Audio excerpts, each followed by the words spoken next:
We've got 3 days to make one game, but the twist is we're not making a whole game. We're making just enough of a game to produce a screenshot, a GIF, and a pitch deck. We'll talk about why we're not making a whole game later on. Let's jump in. I came up with this concept in the shower. It's called Pixel Washer. Here's the quick pitch. Power wash a beautiful 2D pixel world. Spray the dirty pixels away. I came up with this concept for several reasons. I want to make a pixel art game to get back to my roots. I want to use some of the thousands of assets I've acquired over the years. I want to use an entity component system, or an ECS. And I want a simple game because my main game Witchmore is not so simple. So which game engine should I use? That's always a tough question because there's so many good game engines out there. Here are my 3 options. Cauldron Engine is an obvious choice because I'm already using it to make my game Witchmore.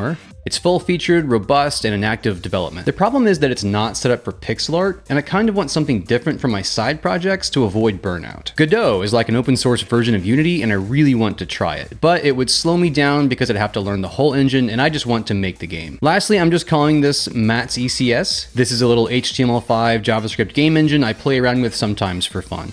All it does is make low-resolution, UI-heavy games. That's it, and I love it. So those are the 3 options I have, and they all have their own pros and cons. And I'm going with option 4, Love 2D. Unexpected, right? So there's an old code base that Jeff Blair and I worked on like 2 years ago, built in Love 2D in the programming language Lua. It's integrated with Tiled, and it just lets you walk around in a little 2D world. What really sealed the deal for me is when I opened up this old project and saw it already has a water particle system. I'm gonna need water particles for Pixel Washer, so this seemed perfect. I just had to ask Jeff for permission to see if he was okay with me using this old code, and of course he was, so off we go. We've got our concept, Pixel Washer, and our engine, Love 2D. We're going to make this game in small steps, and after each step, we're going to have produce something. We will make a screenshot, a short GIF, a pitch deck, and if we kept going down the list, we'd maybe get to a trailer, a playable demo, and the whole game. But we're doing it this way to vet out the project before we commit to spending more time on it. More about that at the end of the video. So first up is this screenshot, which was easy because I didn't even have to touch any source code. I just opened up Clip Studio Paint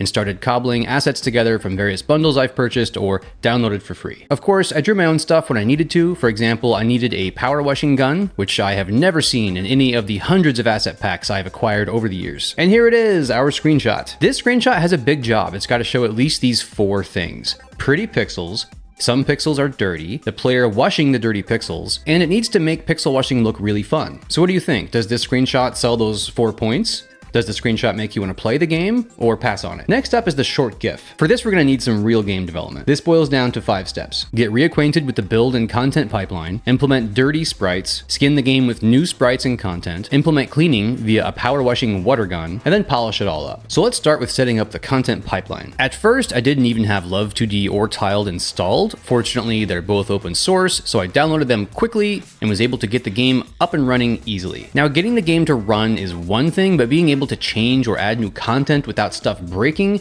is an entirely different thing. I gotta say, it took some time to dust off this old code base and figure out how to modify it using Tiled. But once I did, it worked out great. At first, I was toggling back and forth between making the dirt, or grime, and making the gun to wash the grime. Then I found a bug. I don't know what's happening. I think the problem was that the gun was shooting entities with gigantic hitboxes, but it was kind of cool. I also found a weird collision bug that was really bugging me. Like, I didn't need to fix this, I guess, but I was curious about what was wrong, you know? Turns out it was a duplicate object bug. Stay tuned for how this comes back to haunt me later. Now for a new player character. The previous character was a little imp I drew for the city project Jeff and I were working on. I think the concept was you were an evil imp in a city and you were supposed to be like a gremlin and cause chaos, sort of like Goose Game but darker. For Pixel Washer, I saw a pig sprite in this character sheet I bought, and you know, pigs love dirt, right? Seemed like a perfect fit. Right after making the player pig, I got that poor pig stuck in the abyss. I still have no idea why or what this map was doing.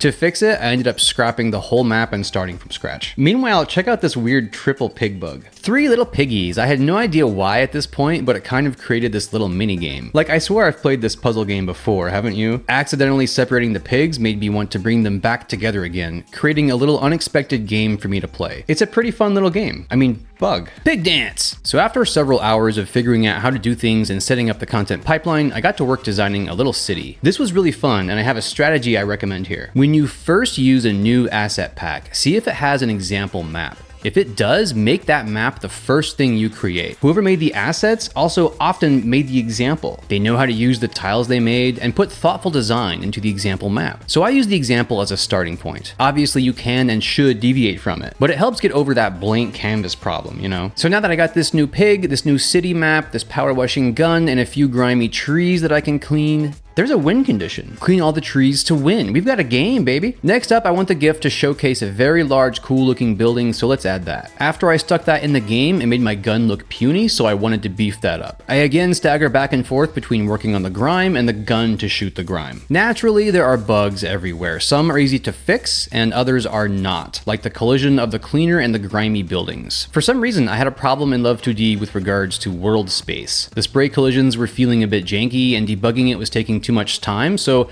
I did what I could to work around the problem. Eventually it was working fine everywhere except the big building, which figures because that's what I wanted to focus on for my GIF. It was probably some offset bug, but I never did figure it out. Covering up bugs that don't matter right now is a valuable game dev skill. Watch till the end to see how I covered up my shame here. Okay, this is where things start to get fun. Let's polish up this water rifle. First, just a bit of shake while you fire it, then some sudsy goodness. This was totally broken, by the way. The clouds of suds were blocking the water projectiles, making the gun totally useless. Fortunately, it was easily fixed, but a swarm of suds was not really what I was looking for, so I tried some different patterns. Does this one give you Contra vibes, or is that just me? After a few tweaks, I got it looking about how I wanted, kind of wet, like shooting water from a hose. Now it's time for cleansing bubbles. Ooh, so squeaky clean. So right here is the moment I started to suss out what exactly I wanted to happen in my GIF. Here you can see me shooting the gun and walking up and down, and that is what ships in the GIF. So I began building out the map, trying to design it in a way that would help complement my pig walking up and down and shooting the big building. All my map editing decisions were based on that. Now I had lots of thoughts about how I wanted the grime to look. I didn't just want red boxes, of course.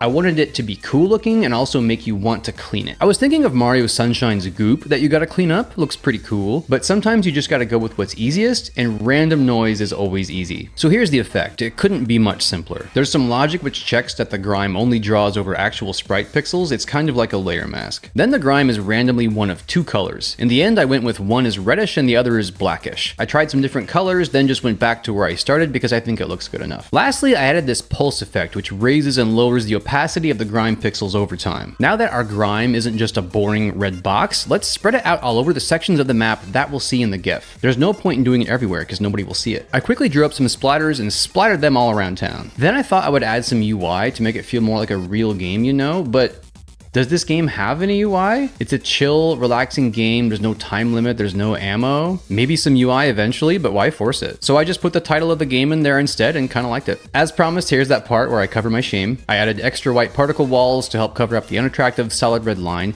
It doesn't even cover up all the shame, but it's good enough. The very last finishing touch I added is some horizontal movement to pair nicely with that verticality that the GIF already has. I simply added two cars, one going right, one going left. One is grimy, the other isn't. I'm trying to show some diversity. And I placed them so that they should line up right about at the center of the screen when the player makes it down there. Here is that final GIF we worked so hard on. And just for fun, here it is paired with that first time I tried to recreate it in the game. Pixel Washer has no Steam page, but it has an itch page. Going with itch, which is free, instead of Steam, which is $100, is advice I picked up from Chris Dukowski recently. Have a listen. I don't have the answers. People come to me and they're like, Chris, this is a good idea for a game. I don't know. I literally do not know. Nobody knows. You just have to put it out there and see what the public likes. And I think itch might be a good way. With this marketing first or interest first strategy, you want to build things and put them out there to see if they get anybody excited before you dedicate too much time to it. With Witchmore, I just desperately needed to make an action roguelike game about a witch. I just had to. I don't even know how else to say it. Sometimes that's how it is, especially for a solo game developer. You've just got to pick a concept and ship it. I'm making Witchmore and I hope it makes money, but if it doesn't, that's life. Other times you want to see if you can make working on a particular game sustainable. That's the approach I'm trying with Pixel Washer. If nobody's into the idea, that's fine, I won't make the game. But if I hear from a bunch of people, say for example, this YouTube video gets whatever number of likes would turn the heads of publishers, then I might be able to get this game made.